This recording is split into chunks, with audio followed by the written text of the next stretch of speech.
4:37 in the morning, February 14th, 1943. Kasserine Pass, Tunisia. The desert cold cuts through wool like razors. Staff Sergeant Robert Kellerman crouches behind rubble that used to be a farmhouse wall. 32 years old, Detroit factory worker turned army armorer. The man responsible for keeping every weapon in 1st Infantry Division's Charlie Company operational. His boys' lives depend on the tools he maintains. Right now, those tools are useless. 4 Panzer Mark IV tanks advance through pre-dawn mist, diesel engines rumbling like distant thunder. Each tank weighs 25 tons. Each carries an 80mm main gun and 2 machine guns. Each holds a 5-man crew that has fought since Poland, since France, since the beginning. They know what they're doing. The Americans do not. Kellerman watches through binoculars. His hands shake. Not from cold, from mathematics. 17 men dead in 48 hours. 17 boys who trusted him to give them weapons that worked. 17 letters to mothers, wives, children. 17 failures. The closest anti-tank gun sits 5 miles away. Won't arrive in time. Never does. Bazookas still in testing, still in development.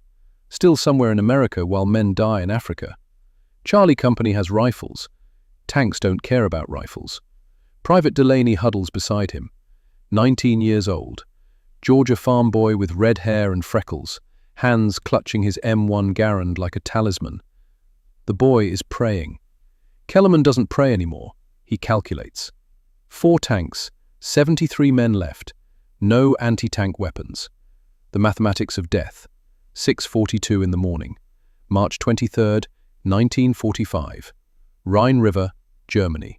2 years and 1 month later. Obergrenadier Klaus Hoffmann raises binoculars with hands that stopped shaking years ago. 35 years old. Veteran of Stalingrad. Survivor of the Eastern Front. A man who has seen the apocalypse and walked out alive. Nothing scares him anymore. Until now. The Panther tank explodes from inside. No artillery shell, no anti-tank gun report, no rocket trail. One moment, the 54-ton monster sits in defensive position 300 meters away. Commander's hatch open, crew visible, confident, secure behind 80 millimeters of sloped frontal armor. The next moment, flames shoot 15 feet into morning air. The turret doesn't blow off. This isn't catastrophic ammunition detonation. This is something else. Fire. Internal fire, starting in the engine compartment and spreading forward with terrible speed. The 5-man crew never escapes. Hoffmann watches them try, watches the driver's hatch pop open, watches a man burning try to pull himself out, watches him fall back inside. The screaming carries across 300 meters, then stops. The Panther burns for 3 hours, ammunition cooking off periodically. Second explosions rippling through the hull. Hoffmann lowers his binoculars. His hands shake now. This is the 7th tank in 2 days. Each time, a single shot from impossible distance. Each time, small impact followed by catastrophic internal explosion. Each time, no survivors. Hoffmann fought at Stalingrad, survived Russian artillery that turned earth into liquid fire, survived T-34 attacks in waves of 50 tanks, survived Katyusha rockets that screamed like demons. This is different, surgical, precise, supernatural. He turns to his squad leader, voice hollow. Was ist das? Was tötet Panzer so? What is this? What kills Panthers like this? The squad leader has no answer. No one does. Rewind. 7 years earlier. 1938. Frankfurt Arsenal, Philadelphia, Pennsylvania. Dr. Edward Whitmore stands in a laboratory smelling like sulfur and burnt metal. 45 years old. MIT chemistry doctorate. 20 years developing munitions. The perfectionist's perfectionist. His left hand bears burn scars from shoulder to fingertips. A phosphorus accident 2 years ago. The price of innovation, worth it. On the workbench sits a brass cartridge, 50 caliber, 708 grains, carefully machined, precisely measured, beautiful.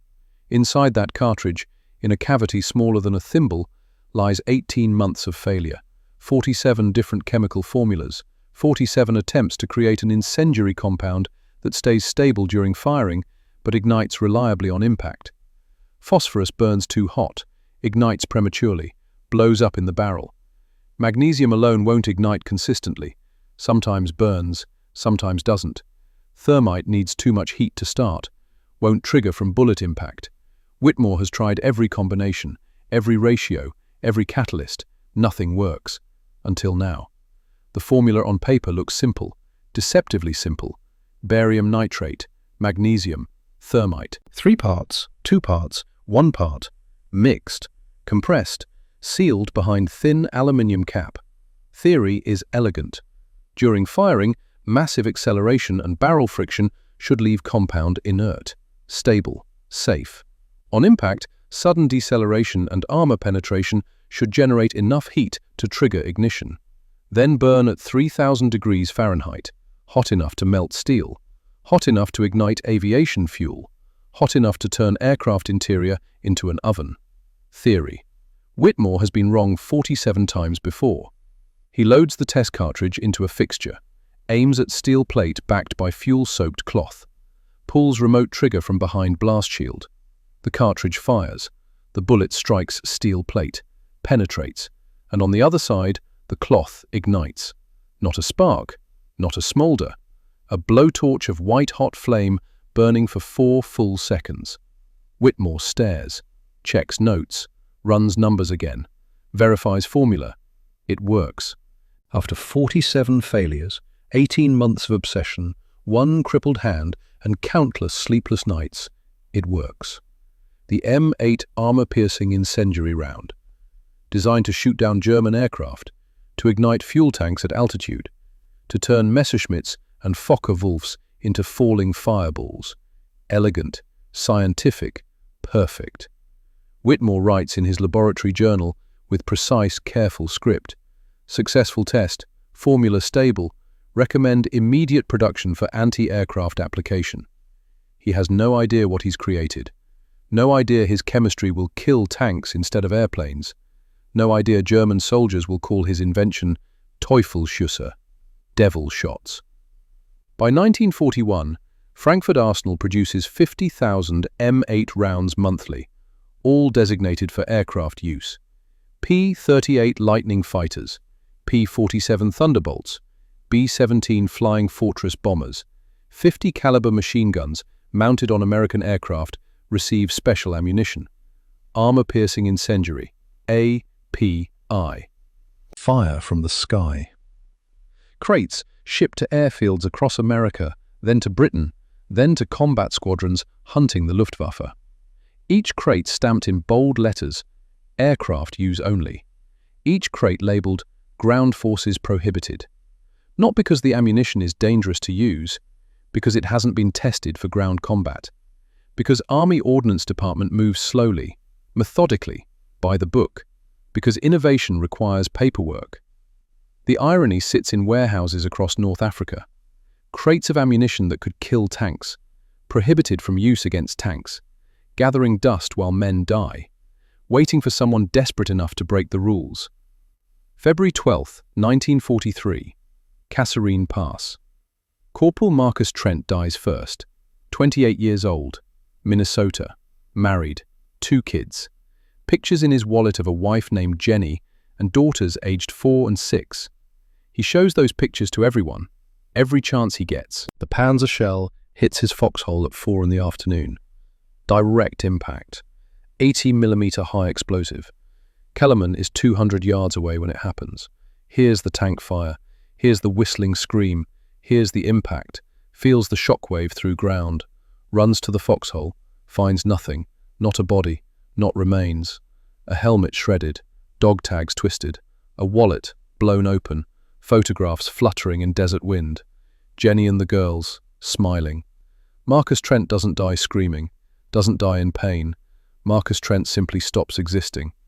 One moment a husband and father. The next, vapor and memory. Kellerman stands there holding the wallet, hands shaking. Photographs of children who will grow up without their father. He has to write the letter, has to tell Jenny, has to find words for the unspeakable. That night, Kellerman sits in his tent with paper and pen. His handwriting, normally precise from years of technical work, shakes across the page. Dear Mrs. Trent, it is my duty to inform you. The words blur. He can't finish. Not yet. February 14th, 2 days later. Private First Class Lawrence Brigham dies slow. 21 years old. Boston. Bright kid. Wanted to be an engineer. Helped Kellerman clean and maintain weapons every night. Asked questions. Learned fast. Good kid. The German counterattack comes at 9:30 in the morning. Panzers advancing with infantry support. Machine gun fire raking American positions. Brigham is running, falling back to secondary defensive line like training taught him. The MG-42 burst catches him center mass. 3 rounds. Through the chest. Kellerman sees him go down, sees the spray of blood, sees Brigham collapse. Still alive, still conscious. Kellerman runs, crosses 50 yards of open ground while bullets crack past his head. Doesn't think, just moves. Reaches Brigham, drags him behind cover, rips open the aid kit. Both lungs punctured, sucking chest wounds. Air bubbling through holes in skin and shirt, blood frothing from mouth and wounds. Kellerman presses bandages against the holes, presses hard, tries to seal the wounds, tries to stop the bleeding. Brigham's eyes are open, clear, aware. He knows. Dutch. That's what the boys call Kellerman, Dutch, short for his last name. Dutch. Can't breathe. Kellerman presses harder on the bandages, yells for a medic, keeps pressure on the wounds. You're gonna be fine, Larry. Medic's coming. You're gonna be fine. Brigham's hand grabs Kellerman's sleeve, grips tight. It hurts. It's cold. Blood pools under them, spreads across dirt. Too much blood. Tell my mum. Tell her I tried. Kellerman keeps pressing, keeps pressure on wounds that won't seal, keeps talking. You're going to tell her yourself. Stay with me, Larry. Stay with me. But Larry is drowning. Drowning in his own blood, lungs filling, each breath a wet, horrible rattle. The medic arrives after 40 minutes. 40 minutes of Kellerman holding pressure, holding Brigham, watching the light in those clear, terrified eyes. The medic takes one look, shakes his head. I'm sorry, Sarge, there's nothing. Brigham dies at 10:13 in the morning, still gripping Kellerman's sleeve, still staring up at him, still 21 years old. Kellerman sits with the body for 2 hours, can't move, can't speak, can't process. Captain Vincent Harwell finds him there, crouched over Brigham's corpse, hands covered in dried blood. Dutch, you need to let him go. Kellerman's voice sounds like gravel. We can't fight tanks, sir. My boys are dying and I can't stop it. Harwell has no answer. What answer exists? That night, Kellerman sits in his tent, doesn't clean the blood off his hands, stares at them. Marcus, vaporized by a tank shell. Larry, drowned in his own blood while a tank machine gun kept firing. 17 men total in 48 hours, all because Charlie Company has rifles and the Germans have armor. Kellerman is a mechanic, a fixer, a problem solver. He can disassemble any weapon, diagnose any malfunction, repair any damage. He can fix anything, except this. He can't fix the fundamental equation. Armor beats rifles. Tanks beat infantry. Mathematics. He can't stop fucking tanks. The next morning, Kellerman walks to the Air Corps supply depot. He maintains liaison with them, repairs their aircraft weapons when needed. They know him, trust him. The depot holds supplies for P-40 Warhawks, operating from the airstrip 10 miles north, ammunition for their 50 caliber wing guns. Kellerman signs for routine weapon parts, requisition forms, standard procedure. While there, he sees the crates, wooden, stenciled labels, stack of 20 in the corner, M8 API .50 CAL, aircraft use only. He stops, reads the label again. Armor-piercing incendiary. Armor. Piercing. He's heard of these rounds. Aircraft gunners talk about them. Incendiary bullets that ignite fuel tanks. set German fighters on fire. Armor-piercing. Kellerman walks to the crates, pulls out his pocket knife, pries open a corner. Inside, neat rows of brass cartridges, 50 caliber, each round marked with a silver tip. He pulls one out, reads the stamped markings.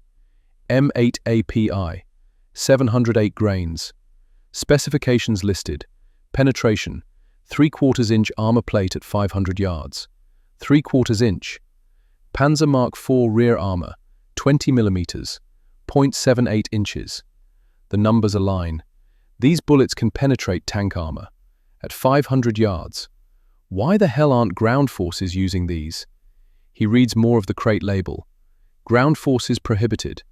Unauthorized use subject to court-martial. There it is. Prohibited. Not because they don't work, because they haven't been tested, haven't been approved, haven't gone through proper channels. Paperwork. Kellerman stands there holding a single M8 round. Marcus is dead because of paperwork. Larry is dead because of paperwork.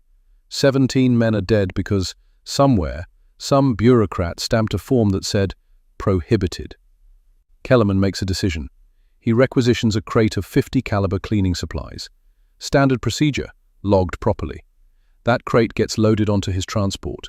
300 rounds of M8 API ammunition fall off a truck. Accidents happen.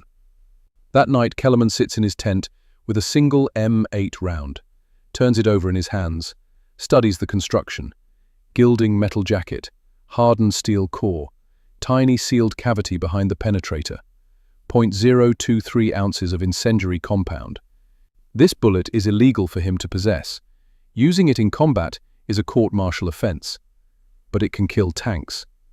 Kellerman looks at the names written in his notebook, the death letters he's helped write. Trent, Marcus, Corporal, age 28. Brigham, Lawrence, PFC, age 21. 15 more names above them. He thinks about Larry's last words. Tell my mom, I tried. He thinks about Jenny Trent and 2 little girls who will never see their father again. He thinks about the 4 Panzer tanks he saw this morning, the ones that will attack again tomorrow, the ones that will kill more of his boys. Unless... Kellerman loads his transport with a 50 caliber Browning M2 machine gun. Standard armorer duties. Routine maintenance check. He drives to an abandoned position 2 miles from camp. Brings the M2. Brings a belt of standard ball ammunition. Brings 20 rounds of M8 API. Mixes them into the belt. 5 ball, 1 M8. 5 ball, 1 M8. His target sits 400 yards away. An abandoned Italian M13 tank, left behind from earlier fighting, knocked out, empty, perfect. Kellerman sets up the M2, loads the belt, chambers around. His hands shake. If anyone sees this, if anyone reports it, court-martial, Leavenworth, dishonorable discharge, loss of pension, loss of honor, loss of everything. But Larry died 48 hours ago. Marcus died 3 days ago.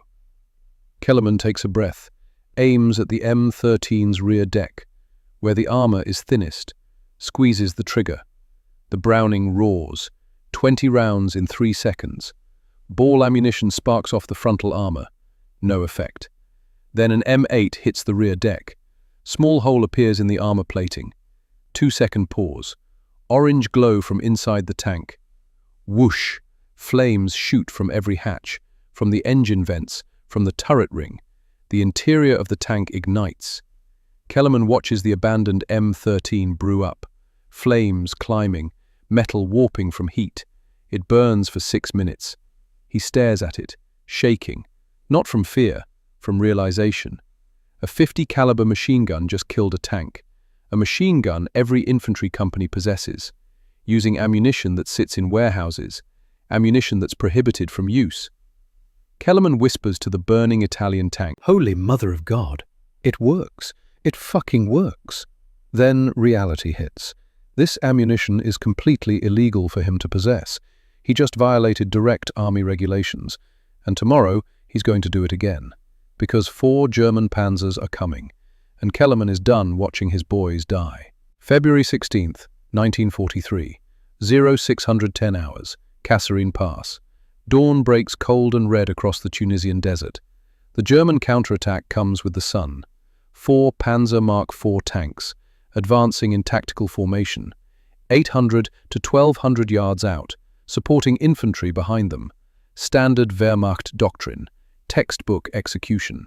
Charlie Company has 73 men left, no anti-tank weapons, no artillery support, no air cover, just rifles, and Staff Sergeant Robert Kellerman. He crouches behind the Browning M250 caliber machine gun, mounted on sandbags, camouflaged with desert netting, standard defensive position, non-standard ammunition. The belt loaded in the M2 looks normal, brass cartridges linked together. Every 6th round, a tracer for observation. What nobody knows, every 4th round is M8 armor-piercing incendiary, unauthorized, illegal, court-martial offense. Private Delaney crouches beside Kellerman, the Georgia farm boy, 19 years old, red hair matted with sweat despite morning cold. He's the loader, feeds the belt, keeps the gun running. He doesn't know about the M8 rounds. Kellerman hasn't told him, hasn't told anyone. If this goes wrong, only Kellerman goes to prison.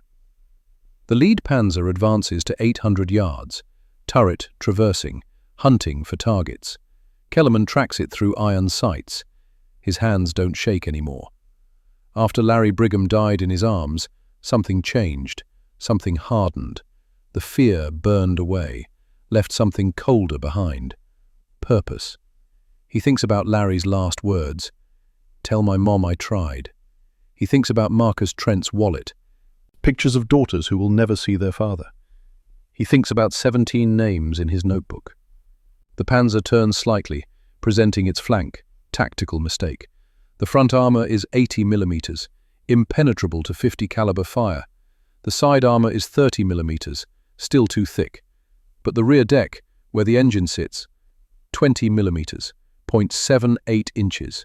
The M8 can penetrate 3/4 inch at 500 yards. Mathematics. Kellerman breathes, slow, controlled. Delaney, when I fire, keep that belt feeding smooth. Don't stop, don't pause. Understand? Yes, Sergeant. The boy's voice shakes. Kellerman's doesn't. He aims at the lead panzer's hull, where side armor meets rear deck, the transition point, the weak spot. 800 yards, long range for a machine gun, but not impossible. Kellerman's finger touches the trigger. He whispers to the dead, "This one's for you, Larry." Squeezes. The Browning explodes into life. The first burst is 10 rounds, 2 seconds of fire. Kellerman walks the impacts onto target. Technique learned from years of precision work. Find the range, adjust, refine. Tracers arc across the desert, red streaks in dawn light. The bullets hit the panzer's turret front. Sparks shower off the armor. No penetration. Front armor too thick. Delaney flinches at return fire. The panzer's machine gun opens up.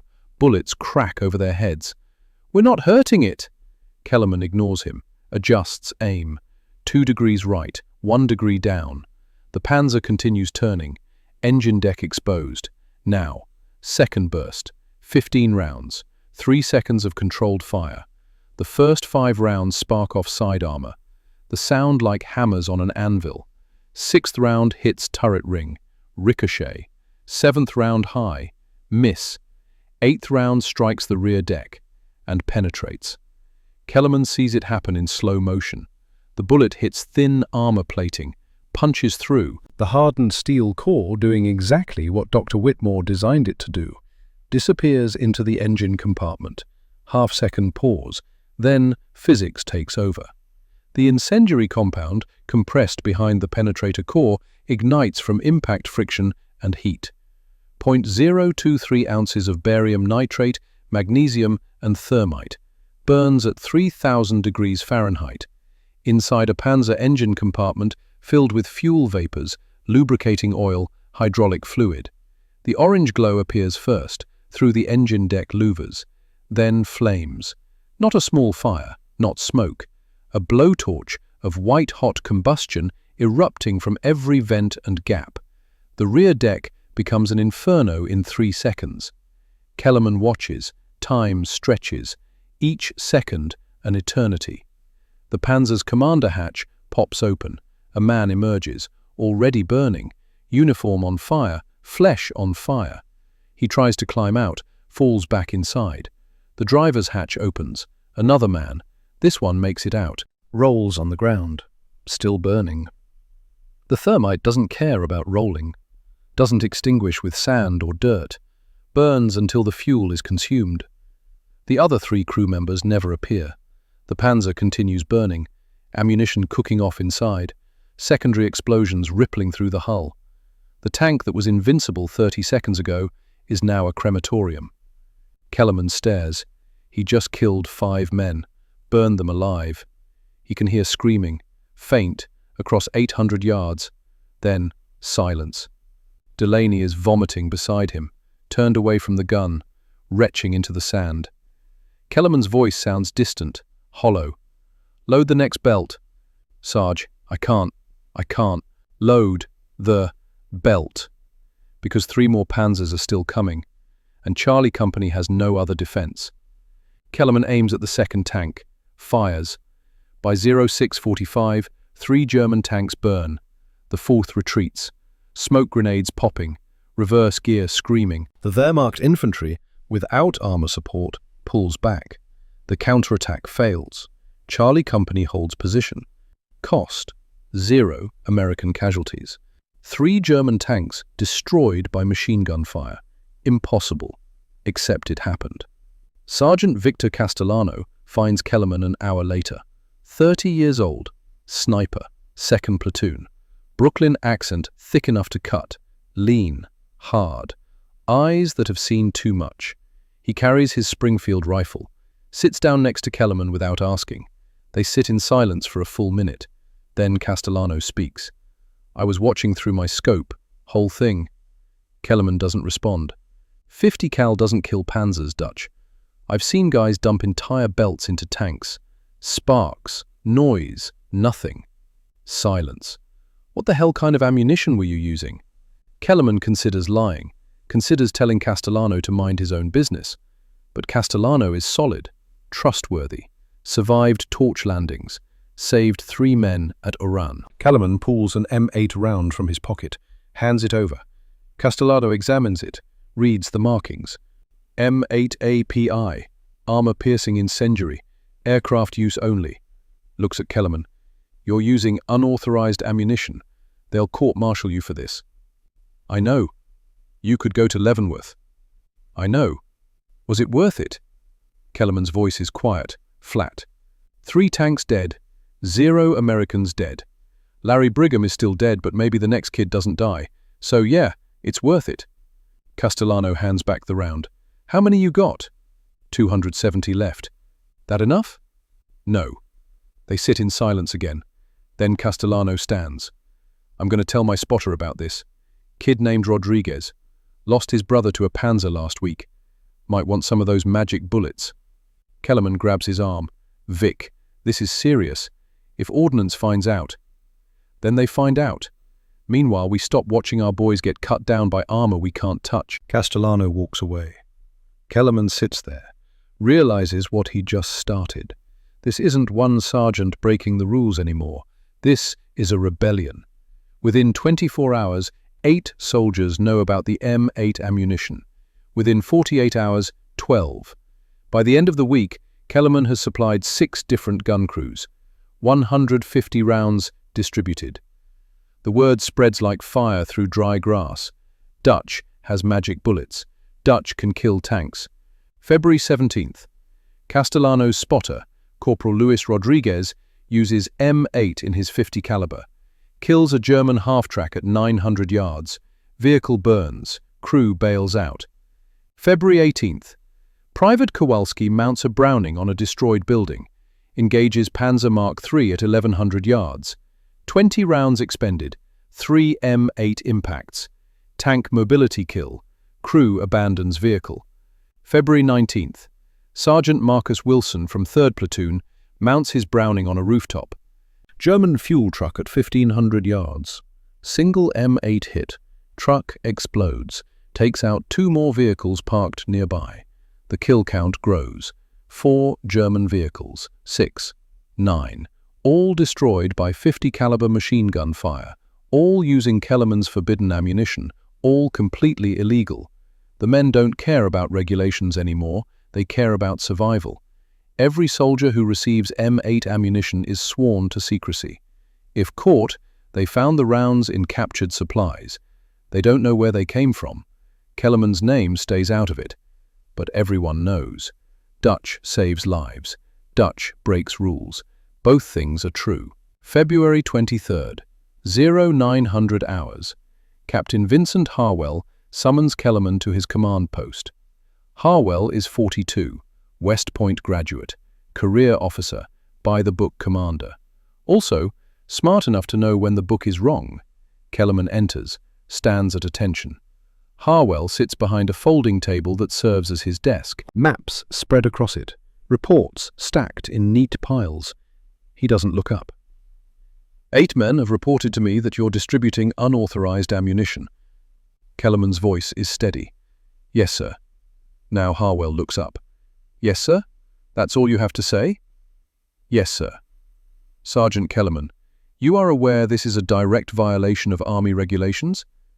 Yes, sir. You are aware the penalty for unauthorized weapons modification is court-martial? Yes, sir. You are aware you could face dishonorable discharge and imprisonment at Leavenworth? Yes, sir.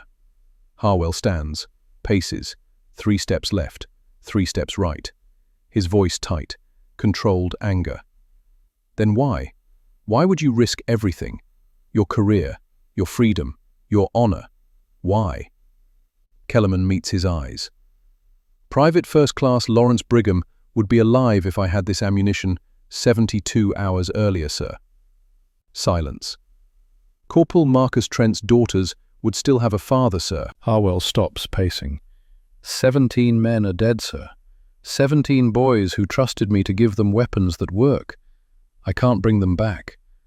But I can stop number 18 from dying when I have a solution. A solution that violates... I don't care about regulations, sir. Kellerman's voice rises, first time showing emotion. I care about my boys.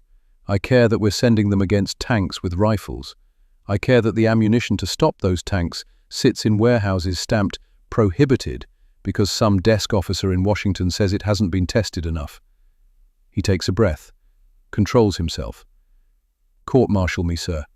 Send me to Leavenworth. But my boys aren't dying anymore while I watch, not if I can stop it. The silence stretches. 30 seconds. A minute. Harwell returns to his desk, sits. How many enemy vehicles have been destroyed using this ammunition? 7 confirmed, sir. 3 more probable. Casualties to our forces during those engagements? 0, sir. Harwell absorbs this. 7 vehicles destroyed, 0 friendly casualties. The mathematics speak for themselves. He looks at Kellerman for a long moment, then speaks quietly. Officially, I should place you under arrest right now. Officially, this conversation never happened. Pause. Unofficially, keep using them. Save lives. But if Ordnance Department investigates, if this goes up the chain of command, I knew nothing about this. I gave you no authorization. Clear? Kellerman feels something release in his chest. Crystal clear, sir. And Sergeant? Sir? Thank you. For Larry. For Marcus. For all of them. By May, the situation changes. 2nd Armored Division, fighting 200 miles north, independently discovers M8 effectiveness. Their armorer makes the same realization Kellerman did. Aircraft ammunition can kill tanks. Starts using it. Gets same results. Files same report. Gets same denial. Uses it anyway. 82nd Airborne Division. 4th Infantry Division. 1st Armored Division. Different units. Different locations. Same discovery. M8 ammunition works. All filing reports. All getting denied. All using it anyway. The rebellion spreads beyond Tunisia, beyond Africa, into Sicily, into Italy. Field commanders see the results, don't care about regulations. Start requesting M8 allocation officially. The requests pile up on desks in Washington. Ordnance Department can ignore one sergeant. Can't ignore 20 field commanders. Can't ignore generals asking questions. September 14th, 1943. Official memorandum from Ordnance Department. Limited distribution of M8 API ammunition authorized for field testing in ground combat applications. Initial allocation, 10% of 50 caliber inventory. Kellerman reads it 3 times. Authorized. 7 months after he started using it. 2 months after his first formal request. 6 months after Larry Brigham died. The memo continues. As per standard testing protocols, M8 API evaluation has identified potential tactical applications beyond original anti-aircraft designation. No mention of Kellerman, no mention of Tunisia, no mention of field innovation, no mention of the dozens of soldiers who risked court-martial. Standard testing protocols. Kellerman laughs, bitter, hollow. He broke the rules, risked everything, proved effectiveness, and Ordnance Department takes credit for identifying potential applications. Sergeant Castellano finds him reading the memo. We won, Dutch. They approved it. Yeah, we won. You don't sound happy. Kellerman hands him the memo, points to the phrase. Standard testing protocols. They're saying they figured it out, after denying us twice, after telling us to cease immediately. Castellano reads, nods slowly. They erased you from history, Dutch. Like you never existed. Kellerman's jaw tightens. Castellano continues, but the boys know. The 40 men who write you letters someday know. That's real history. Kellerman folds the memo, puts it in his pocket. Yeah, but knowing doesn't change the words on paper, doesn't change history. October 1943, the first official allocation of M8 ammunition arrives. 1,000 rounds for Charlie Company, distributed through proper channels, logged, documented, legal. Kellerman loads the belts himself. Habit, precision. Every 4th round M8, 1 tracer every 6th. Standard ball filling the gaps. The pattern he developed 7 months ago. Now official doctrine. The mathematics of lethality, refined through experience, copied by the brass. Private Delaney, the Georgia farm boy, helps him load. 20 years old now, been through hell, survived. Because of illegal ammunition. Sarge, I heard we got these bullets because some ordnance guys figured out they could kill tanks. Kellerman doesn't look up. That's what the paperwork says. That true? Long pause. No, but it doesn't matter. What matters is you've got ammunition that works. Use it. Stay alive. Delaney nods, doesn't push, smart kid. They finish loading in silence. The rebellion succeeded. The credit got stolen. Both things are true. Kellerman can live with that. Because tonight, somewhere in Tunisia, some 19-year-old kid will face a Panzer. And he'll have M8 ammunition. And maybe he'll go home. September 7th, 1944. Metz, France. Obergrenadier Klaus Hoffmann crouches behind a steel plate that has protected him for 2 weeks, 25 millimeters thick, salvaged from a destroyed French bunker, propped between rubble piles, perfect cover. Hoffmann is 35 years old, veteran of the Eastern Front, survived Stalingrad, survived the Russian winter that killed 250,000 men. He has seen hell. The American 50 caliber fire doesn't scare him. He's been under fire from weapons that could split a man in half. The Browning machine gun is dangerous, yes, but manageable. You take cover, you wait, you move during pauses. Survival mathematics learned through years of combat. Feldwebel Rainer Vogel crouches beside him, 29 years old, Munich. 3 years on the Eastern Front together, brothers in everything but blood. The American machine gun opens up, 600 yards away. Standard harassing fire, keeping German heads down. Bullets impact the steel plate. Clang, clang, clang. Sparks shower. The plate holds. It always holds. Hoffmann waits for the burst to end, checking his watch, calculating when to move. Then a different sound, not clang. Crack! The bullet punches through the steel. Impossible. Hoffman stares at the hole, 2 centimeters wide, glowing edges. Then the explosion. Small, confined, behind the plate. The incendiary compound, ignited by impact friction, sprays into the space where Hoffman and Vogel crouch. White-hot thermite, 3,000 degrees Fahrenheit, catches Vogel's uniform. Rayner screams. Hoffman watches his friend's jacket ignite. Not normal fire. This burns white, intense, chemical. Vogel tears at his clothes, tries to rip the burning fabric off. The thermite doesn't care. Burns through wool, through cotton, through skin. Hoffman grabs dirt, throws it on the flames. The thermite keeps burning. Grabs his canteen, pours water. The thermite burns hotter. Water feeds magnesium. Chemistry Hoffman doesn't understand. Vogel is on the ground now, rolling, screaming, the sound that will haunt Hoffman forever. Not words, not German, not human, just agony.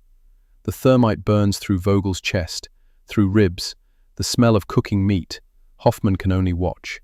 Can only hold Rayner's hand while his friend burns alive. It takes 6 minutes.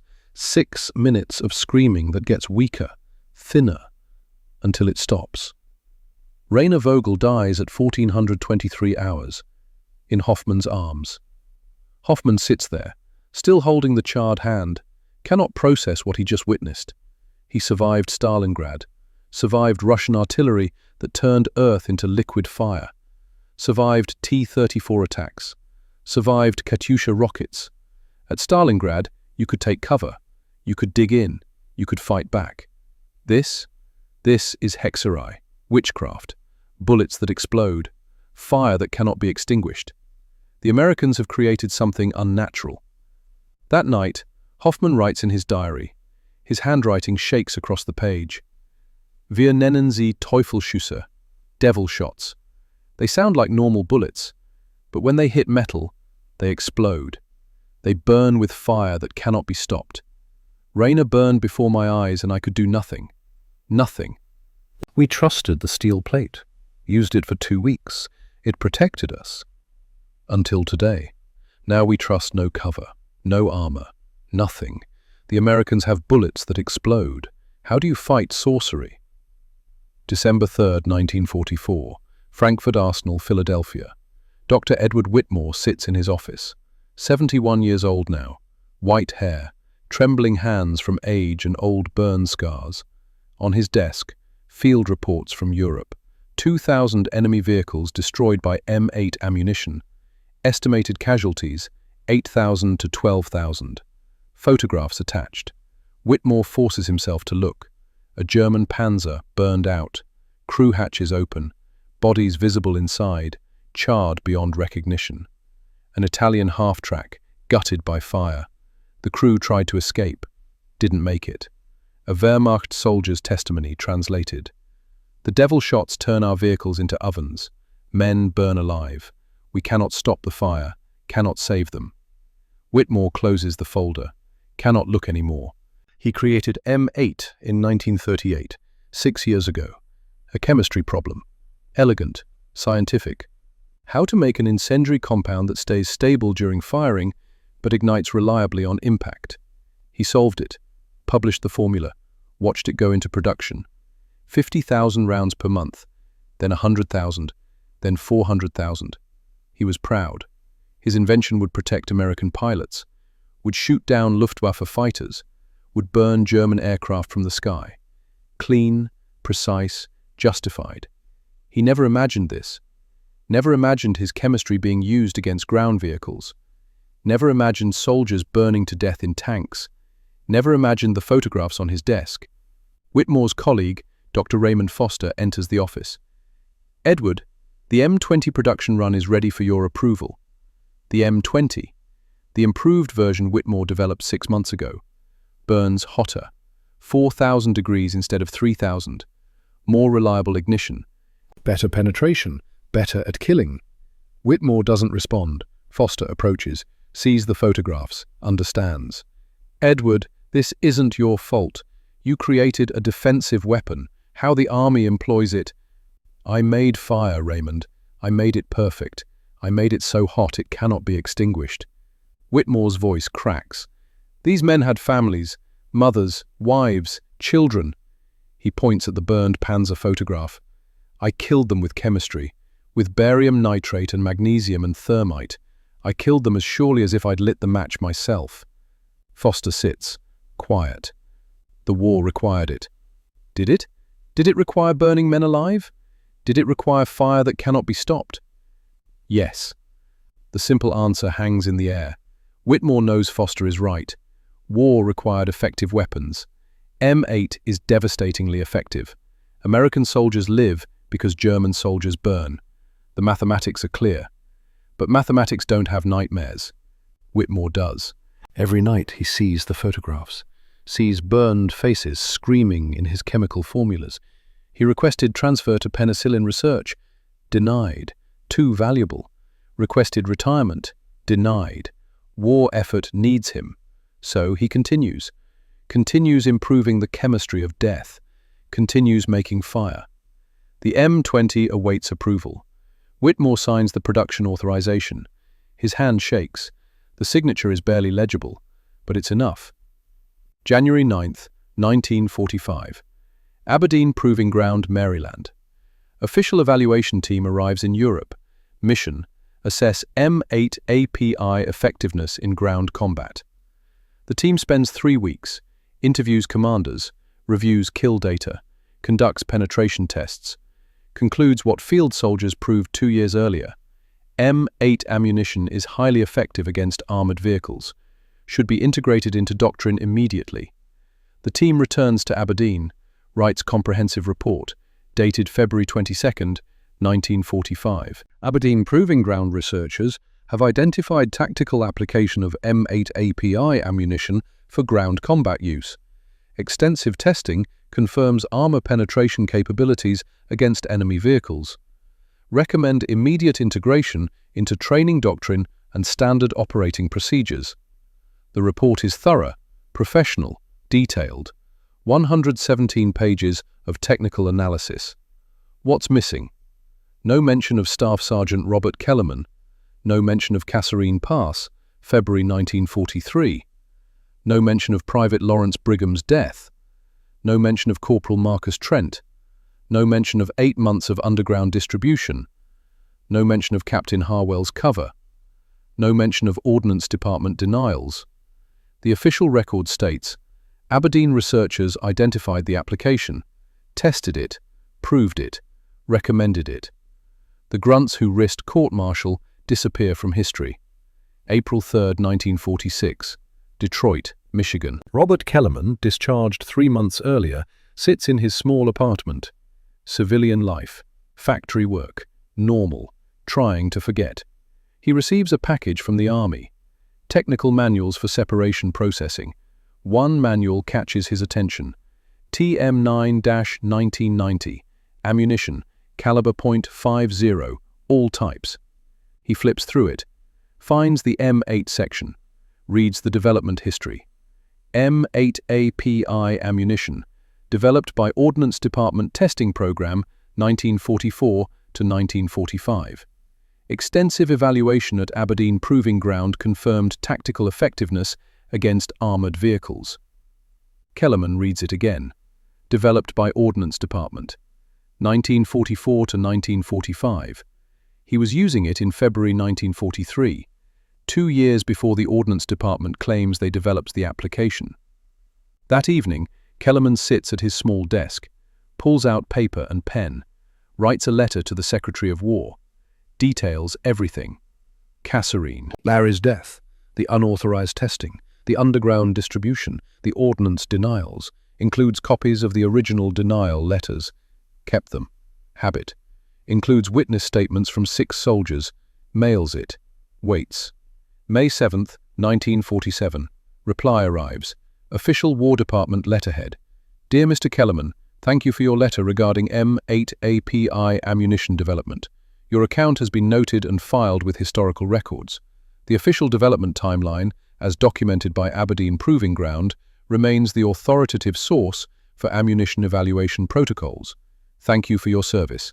Sincerely, Office of the Secretary of War. Noted and filed. Kellerman folds the letter, puts it in a drawer, never speaks of it again, for 41 years. March 14th, 1988. Dr. Patricia Rousseau, military historian, researches M8 ammunition for doctoral dissertation. Finds discrepancy. Official records state development 1944, but field logs from Tunisia mention M8 use in February 1943, 14 months earlier. She digs deeper, finds Kellerman's 1947 letter, filed, forgotten, finds the witness statements, finds ordnance denial letters, finds the truth. She tracks down Kellerman through 1st Infantry Division records, phone call to Detroit. Mr. Kellerman, my name is Dr. Patricia Rousseau. I'm researching M8 ammunition development. Did you use M8 rounds in Tunisia in 1943? Long silence on the line. Then Kellerman's voice, older, rougher. Against orders, yes. Can I interview you? Why? Because the official record is wrong, and history should know the truth. Another pause. All right. The interview takes 6 hours. Rousseau's tape recorder captures everything. Kellerman talks about Larry Brigham, voice breaking, first time crying in 40 years. Talks about Marcus Trent's wallet, the photographs. Talks about the unauthorized test, the illegal distribution. Talks about Captain Harwell's secret approval. Shows the original ordnance denial letters, kept them. Rousseau does the mathematics. M8 ammunition credited with 2,000 vehicle kills, each vehicle averaging 2.5 crew, 5,000 direct kills, indirect casualties from fires, secondary explosions, 3,000 more, 8,000 total. But those 8,000 German deaths prevented estimated American casualties. The ratio in Tunisia, 1 American for every German vehicle destroyed. 2,000 German vehicles equals 2,000 American lives saved, minimum. Accounting for crew, support personnel, follow-on effects, 500 to 800 American lives saved, because one sergeant broke the rules. Rousseau tells Kellerman the numbers. His response is quiet. I wasn't trying to save 800. I was trying to save the man next to me. I failed, Larry. Failed Marcus. But maybe their deaths bought something. Maybe some other kid made it home to his mother. April 1990. Kellerman receives an unexpected letter. Return address, Philadelphia. He opens it. Mr. Kellerman, I read Dr. Rousseau's article. I am Dr. Edward Whitmore. I created M8 in 1938. I have lived 45 years with guilt over the burning deaths my invention caused. The photographs haunt me, the reports of men burning alive. Your story gives me, not peace, but understanding. You used my chemistry to save your friends. That was never my intent. I designed M8 for aircraft, for clean, distant kills. But perhaps your use redeems some of the horror. You took my fire and made it mean something beyond death. Thank you for your service. Edward Whitmore, Ph.D. Kellerman stares at the letter for a long time, then writes back. Dr. Whitmore, you gave me a tool. I used it to stop my boys from dying. You have nothing to apologize for. The chemistry was brilliant. The war was ugly. Those are separate things. Your invention saved American lives. That's what matters. Robert Kellerman. They exchange 8 letters over 5 years, never meet in person, but find peace through words. 2 men, connected by chemistry and necessity and guilt. In one letter, Whitmore writes, I spent decades seeing only the burned German boys. You helped me see the American boys who lived. Thank you. Kellerman replies, I spent decades seeing only Larry and Marcus dead. You helped me understand that their deaths enabled the chemistry that saved hundreds. Thank you. Whitmore dies April 3rd, 1995, age 102. His final letter to Kellerman, written a week before death. I can die knowing my fire served a purpose beyond destruction. Thank you. November 3rd, 1998. Munich, Germany. Klaus Hoffmann, 90 years old, reads Die Welt newspaper. Article about American WWII Veterans Reunion. Mentions M8 ammunition. Mentions Teufelsschüsse. Mentions Staff Sergeant Robert Kellerman, the man who started it all. Hoffmann sets down the paper, thinks about Rainer Vogel, dead, 54 years. Thinks about the devil shots that haunted his nightmares for decades. Thinks about the enemy he never met. He picks up a pen, writes a letter, addressed to Robert Kellerman, Detroit, Michigan, USA. Mr. Kellerman, I am Klaus Hoffmann, Obergrenadier, Wehrmacht, Metz, 1944. Your bullets killed my friend Rainer Vogel, burned him alive before my eyes. I hated you for 30 years, hated the Teufelsschüsse, hated the fire, but I read you created them to save your friends. After your friends died, I understand now. We were both soldiers, both trying to bring our boys home. You succeeded. I did not. War made us enemies. Time makes us something else. I do not forgive the fire, but I understand the man who made it.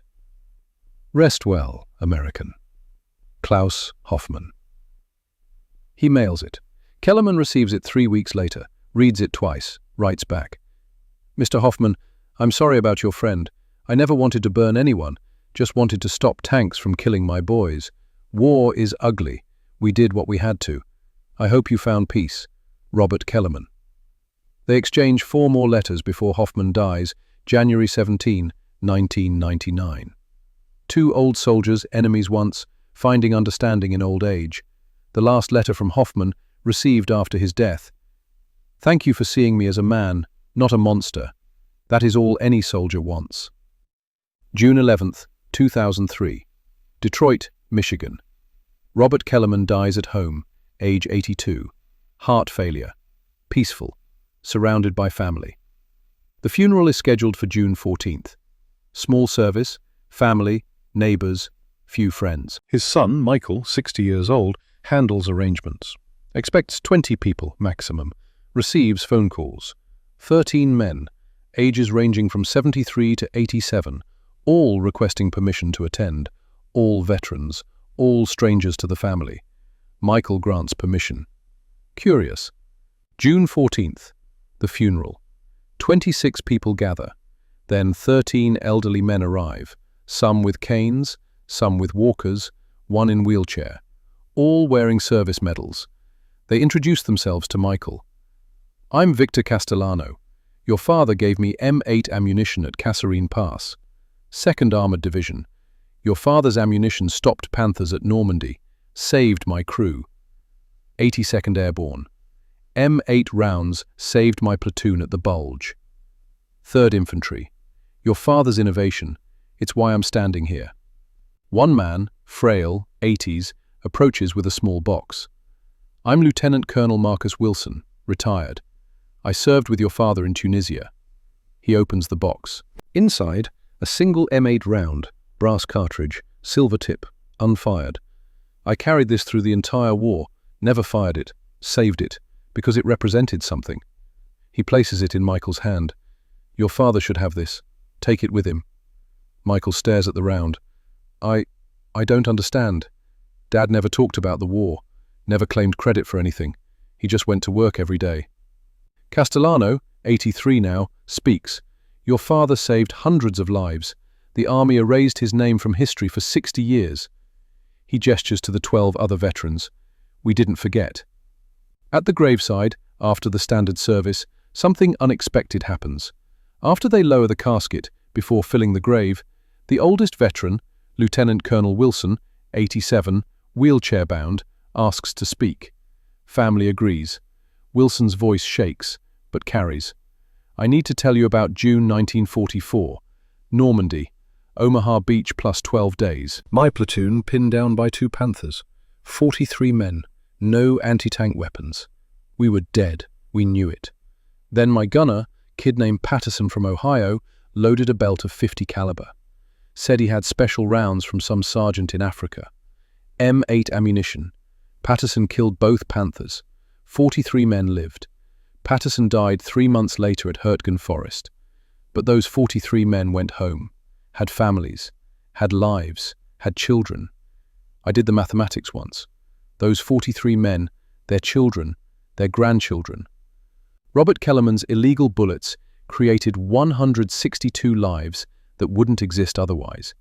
162 human beings walking this earth because a Detroit mechanic broke the rules.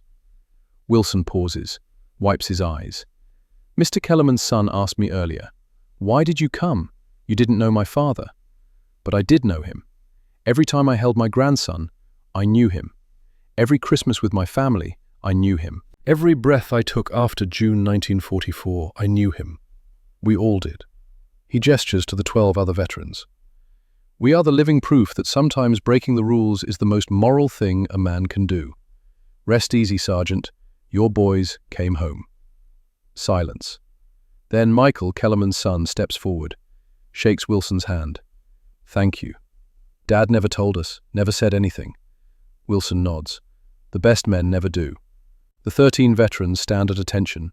Salute. Hold it for a full minute, then leave quietly. Michael places the M8 round in his father's casket before burial.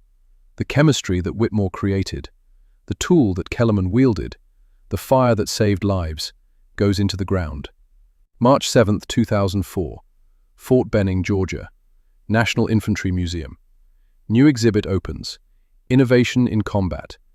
WWII Small Arms Developments. One display case features M8 API ammunition. Standard exhibit. Technical specs, production numbers. But museum curator adds something new. A small brass plaque installed below the M8 display. The text reads, First Unauthorized Field Application, Staff Sergeant Robert Kellerman, 1st Infantry Division, Kasserine Pass, Tunisia, February 1943. Acting against regulations and threat of court-martial following the deaths of Corporal Marcus Trent and Private First Class Lawrence Brigham, Staff Sergeant Kellerman pioneered ground use of aircraft ammunition.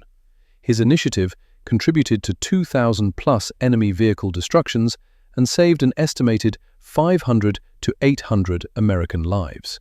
Officially recognized 61 years posthumously. Also displayed, Kellerman's original ordnance denial letters, donated by family. The M8 round from his casket, unfired. Photograph, Kellerman, age 32, Tunisia, and age 82, Detroit. Small exhibit, corner placement. Most tourists walk past without stopping, but some do stop, some read. June 15th, 2024. A young soldier, 22 years old, second lieutenant fresh from Fort Benning, stops at the M8 display, reads Kellerman's story, reads about unauthorized testing, court-martial risk, saving lives. The lieutenant is heading to his first deployment next month. He pulls out his phone, takes a photo of the plaque, sends it to his platoon sergeant with message, "This is what right looks like." His sergeant replies, "Roger that, sir. Sometimes the book is wrong. Trust your gut. Protect your people." The lieutenant doesn't know it yet, but 6 months from now, he'll face a similar choice. Break doctrine to save lives, or follow orders and watch men die. He'll remember Kellerman. He'll choose correctly. That's legacy, not plaques, not recognition. The example that echoes forward through time. Kellerman saved 800 men in World War II, but his choice saves men still. Every officer who reads his story and learns, sometimes breaking rules is the right thing. Every NCO who prioritizes people over paperwork. Every soldier who asks, "What would Dutch do?" The ripples never stop. The audio recording from Rousseau's 1988 interview ends with this exchange. Rousseau: Last question, Mr. Kellerman. What do you want people to remember about this story? Long silence on the tape. 47 seconds. Then Kellerman's answer. Don't remember me. Remember Larry Brigham, 21 years old, wanted to be an engineer, drowned in his own blood while I held him. Remember Marcus Trent, 28, 2 little girls who grew up without their daddy. Remember the choice, Every day, somebody somewhere faces it. The choice between doing what's right and doing what's authorized. Between protecting people and protecting your career. Between breaking rules and breaking faith with the men who trust you. I broke the rules. Got away with it because I was lucky and because Captain Harwell had a conscience. But I'd do it again, every time. Because 40 years later, I got letters from men who lived, from grandchildren who exist because their grandfather came home from a war. That's the choice. Follow the book and watch good people die, or break the book and live with the consequences. I chose, lived with it, sleep fine. If that makes me a criminal, then I'm a criminal who saved lives. I can live with that. Hope whoever faces that choice next can too.